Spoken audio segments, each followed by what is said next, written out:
అందరికీ నమస్కారం. నిన్న నేను ఫేస్బుక్ లైవ్ వచ్చింది నీటి కోసం, కానీ ఎల్లో మీడియా దీన్ని పెద్ద రాజకీయం చేసింది. అతి ముఖ్యంగా చెప్తున్నాను, నిన్న నేను పదే చెప్పింది ఏంటంటే నీటి పంచాయతీకి సీఎం ఆఫీస్కి లేదంటే పెద్దిరెడ్డి రామచంద్రారెడ్డి అన్న దగ్గరికి వెళ్లాల్సి వస్తుంది అని. అధికారులు ఐఏబీ మీటింగ్స్లో తేలాల్సిన నీటి పంచాయతీ అంత దూరం వెళ్తే కానీ తేలట్లేదు.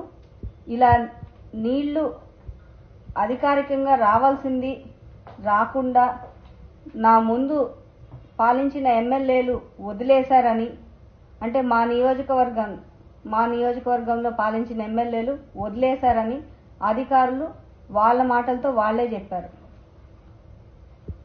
అంటే వాళ్ళు అడగలేదు కాబట్టి నేను అడగకూడదన్న ఉద్దేశంతో మాట్లాడారు. స్వప్రయోజనాలు చూసుకోవడానికి నేను ఎమ్మెల్యేగా రాలేదు. అయినా ఈరోజు మా నియోజకవర్గ నీటి గురించి నేను ఫైట్ చేస్తున్నాను. ఉన్నంత వరకు 5 ఏళ్లు నీళ్ళు ఇవ్వాలన్న ఉద్దేశంతో నేను మాట్లాడ్డాను. అలాగే ఈరోజు సీఎం ఆఫీస్కి వెళ్తే నీళ్ళు వస్తున్నాయంటే అర్థం ఏంటి? జగనన్న ఇస్తేనే కదా నీళ్ళు వస్తున్నాయని అర్థం. జగనన్నకి వ్యతిరేకం ఎక్కడుంది ఇక్కడ? అధికారులు స్పందించాలంటే నీళ్ల గురించి కూడా సీఎం ఆఫీస్కి వెళ్లాల్సి వస్తూ ఉందన్న ఉద్దేశంతో నేను మాట్లాడాను. చిన్న జిల్లా స్థాయిలో అధికారులు స్పందించాల్సింది పోయి సీఎం ఆఫీస్ వరకు వెళ్లాల్సి వస్తుందన్న ఆవేదనతో నేను మాట్లాడాను. మరి ఈరోజు దీన్ని ఇంత కాంట్రవర్సీ చేశారు ఎల్లో మీడియా. బాబు, ఎల్లో మీడియా జగనన్న ఎస్సీలకి మంచి చేశాడు కాబట్టే ఈరోజు మేము తలెత్తుకుని తిరగగలుగుతున్నాం. అలాగే జగనన్న ఎస్సీలకి ఇదే కాదు, ఇంకా ఎన్నో విధాలుగా సహాయంగా ఉన్నారు.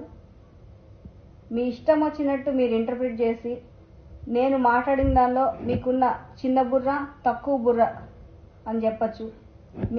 మీ బుర్రలో చంద్రబాబు నాయుడు తప్ప ఎవరు ఉండరు. ఇంతే బుర్రలో ఆయన్ని మాత్రం ఫిక్స్ చేసుకున్నారు మీ బుర్రలో. దాన్ని పట్టుకొని ఆయనకి ఫేవర్గా జగనన్నకి అగెయిన్స్ట్గా మాట్లాడడం తప్ప మీకు వేరేదేం తెలీదు. కానీ జగనన్న ఎస్సీలకి ఎంతో మేలు చేశాడు. అసలు ఒక ఎస్సీ మహిళని హోంమంత్రిని చేశారు.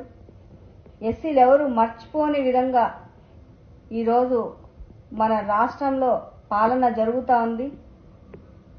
నా ఆవేదనంతా అధికారుల మీద, అలాగే అధికారులపైన ఒత్తిళ్లు తెచ్చేవారి మీద, మరి మాకు నీళ్లు రాకుండా ఆపేవారి మీద, అంతే తప్ప జగనన్న మీద కాదు. మా పార్టీ వచ్చాకే గర్వంగా చెప్తున్నాను, మా పార్టీ వచ్చాకే సింగనమల నియోజకవర్గంలో 4 ఏళ్ల పాటు నీళ్లు ఇవ్వగలిగాము. 5వ సంవత్సరం చాలా చెరువులకు ఇవ్వగలిగాము. ఇంకా ఇవ్వాల్సింది ఉంది. అంతే తప్ప మీ ఇష్టం వచ్చినట్టు మీకేదనిపిస్తే అది మీరు ప్రచురించేసి జగనన్న మీద బురద జల్లాలని, నా మాటల్ని వక్రీకరించాలని చూస్తే మాత్రం ఊరుకునేది లేదు. అలాగే ఆ దేవుణ్ణి కోరుకుంటున్నాను, ఇక నుంచైనా మీకు మంచి బుద్ధిచ్చి జగనన్న చేసే మంచి పనులు మీరు తెలుసుకోవాలని, మీరు సపోర్ట్ చేస్తున్న తెలుగుదేశం పార్టీ గతంలో చేసిన తప్పులు మీరు తెలుసుకోవాలా. అంతేగాని ఊరికే ఎదుటివాడి మీద బురద జల్లేస్తే, ఎదుటి వాళ్ళని ఏదో ఒకటి చేసేస్తే, ఏదో ఒకటి అనేస్తే, 10 మందికి ప్రచారం చేసేస్తే దానివల్ల మీరు ఏదో బాగుపడిపోతారని మాత్రం అనుకోవద్దు. ఎవరైనా కానీ తమను తాము సరిదిద్దుకోవాలని చూసుకోవాలి, కానీ పక్కనోళ్ళ మీద బురద జల్లాలి, పక్కనోళ్ళని తొక్కాలని చూస్తే అది ఎప్పటికీ సక్సెస్ కాలేరు. దాన్ని భస్మాసుర హస్తమనే అంటారు. మా నియోజకవర్గానికి నేను తీసుకెళ్లిన ప్రతిపాదనలు చాలా వరకు జగనన్న చేయడం వల్లే ఈరోజు నియోజకవర్గం ముందడుగులో ఉంది. అలాగే ఈరోజు చెప్తున్నా, జగనన్న వల్ల మాత్రమే ఇది సాధ్యమైంది. లేకపోతే నేను ఎంత ప్రయత్నించినా జరిగేది కాదు అన్న ఉద్దేశంతోనే నేను చెప్పాను. ప్రతి దాన్ని ప్రతి దాన్ని ఈరోజు మీరు కాంట్రవర్సీ చేస్తున్నారు అంటే, ప్రతి చిన్నదాన్ని పట్టుకొని చూస్తున్నారు, ప్రతి దానిలో మీరు పెడార్థాలు వెతుకుతున్నారు అంటే దాన్ని బట్టే అర్థమవుతుంది మీరు అసలు ఏ స్థాయిలో దిగజారిపోయి ఉన్నారో. నేను ఈరోజు చెప్తున్నాను, మేమెప్పుడు జగనన్నకి రుణపడి ఉంటాము. And last day of my tenure, ఈ ఎమ్మెల్యేగా last day of my tenure, నేను లాస్ట్ డే వరకు కూడా మా సింగనమల నియోజకవర్గ ప్రజల కోసం నేను పని చేస్తాను.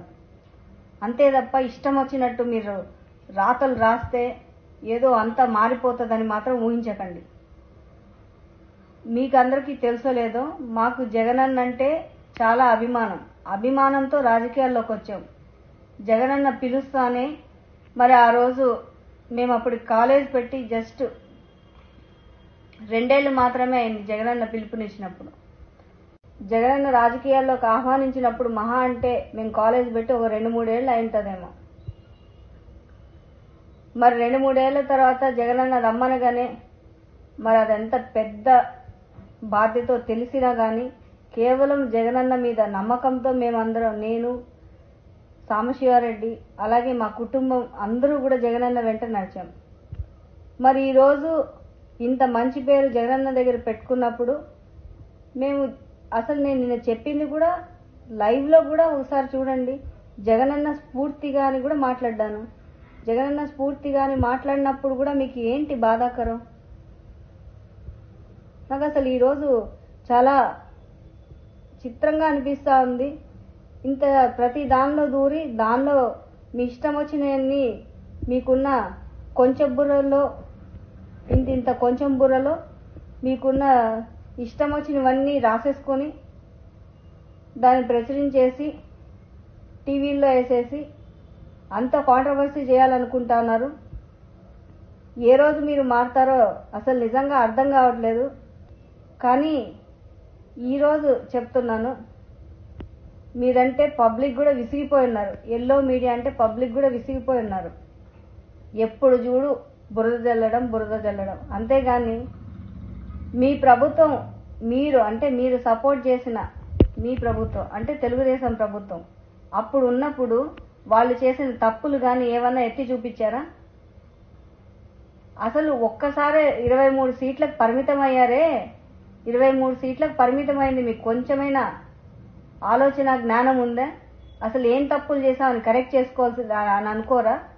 ఎంతసేపు ఉన్నా పక్కనోళ్ళ మీద బురద జల్లాలని, పక్కనోళ్ళ నాశనం కోరుకోవడం తప్ప ఏ రోజైనా మంచి చేయాలి, ప్రజలకి మంచి చేయాలని, రాష్ట్రానికి మంచి చేయాలని ఆలోచించారా? మొత్తం ఓసారి లైవ్ చూడండి, ఏముందో లైవ్లో ఏముంది. జగనన్న స్ఫూర్తిగానే మాట్లాడ్డాను. అసలు మీ ఇష్టం వచ్చినట్టు ఆలోచించుకుని మధ్యలో నాలాంటి అంటే మేము అసలు ఎవరి జోలికి వెళ్ళాము, మా నియోజకవర్గం ఏదో మా పని ఏదో అన్నట్టు ఉంటాము. అలాంటిది మాలాంటి ఎమ్మెల్యేలు కూడా కాంట్రవర్సీస్లోకి లాగి ఏకంగా సీఎం గారిని వ్యతిరేకించినట్టు, పార్టీని వ్యతిరేకించినట్టు రాస్తారా?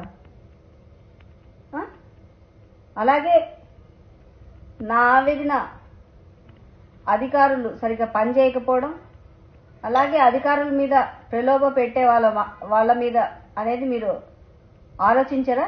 అలాంటివి మాత్రం ప్రచురించరు. మీకు కావాల్సింది కేవలం కాంట్రవర్షియల్ హెడ్లైన్స్. మీలాంటి వాళ్ళని ఇంకా జన్మలో ఎవరు కూడా, ప్రజలు ఎవ్వరు కూడా నమ్మరు.